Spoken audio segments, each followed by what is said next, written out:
এই সকল Swiss bank থেকে সেই টাকাগুলোর উৎস তৈরি হচ্ছে। শিক্ষিত সমাজ হচ্ছে বড় সরের দেশে, কেউ রাস্তায় ভিক্ষা করতেছে, কেউ তার টাকা মাইরে বাড়িঘর করতেছে, আর এই টাকা ফেরত আনার জন্য আমরা দাবি করি। ফেসিবাদের সরকারের পতন হয়েছে, কিন্তু তারপরে এই টাকাগুলো কিভাবে গেল, এগুলো দেশের সম্পদ, দেশে ফিরানো অবশ্যই উচিত। আইন অবস্থায় সরকারের কাছে দাবি করতেছে যেন দেশের টাকা দেশে ফিরে আসে।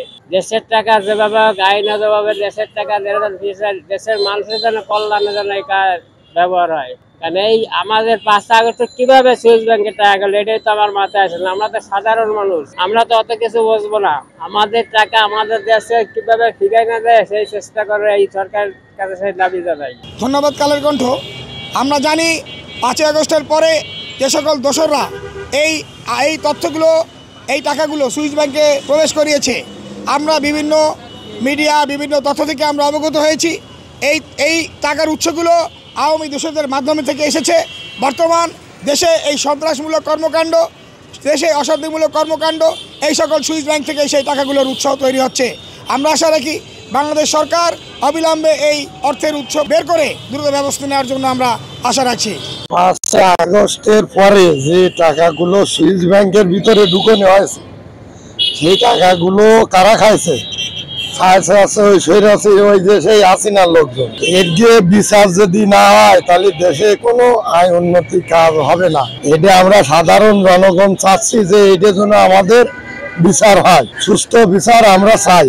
তা না হলে আমাদের এই অভাব কাটবে না।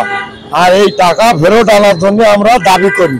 এই টাকা কোথা থেকে তারা কিভাবে কি নিছে এটা তো ভালোভাবে আমরা তো জানি না। আমরা দিন আনে দিন খাই, একবেলা যদি খাইতে পারি অন্য বেলা খাইতে পারি না, ঠিক আছে। কিন্তু অথচ মানুষের দ্বারা কোটি কোটি টাকা, কারো কাছে কোটি কোটি টাকা আছে, কারো কাছে টাকা পয়সা নেই। কেউ রাস্তায় ভিক্ষা করতেছে, কেউ তার টাকা মাইরে বাড়িঘর করতেছে। এই জন্য আমরা বলতে চাই যে আমরা এই টাকা পয়সা যদি সবাই মিলে যদি পায়, ঠিক আছে, টাকা পয়সা থাকলে মানুষজন বড় হয়, ঠিক আছে, কোনো মিসকিন থাকে না বাংলাদেশে। 5 আগস্টের পরে আমরা শুনছি যে সুইস ব্যাংকে টাকা গেছে। টাকাগুলো কারা নিল? আমরা জানতে চাই যে টাকাগুলো কিভাবে গেল সুইস ব্যাংকে। এই দেশে সাধারণ মানুষ না খাইয়ে মরতেছে। এই দেশে সাধারণ মানুষের কোনো মূল্য নাই। এই দেশে বড় বড় আমলা মন্ত্রীর মূল্য আছে। শিক্ষিত সমাজ হচ্ছে বড় সরের দেশের, আর দোষা যায় গরিব মানুষের। এরা চুরি করে কোথা থেকে? আমাদের হয়েছে যে টাকাগুলো কারা নিল এগুলোর আগে ধরতে হবে।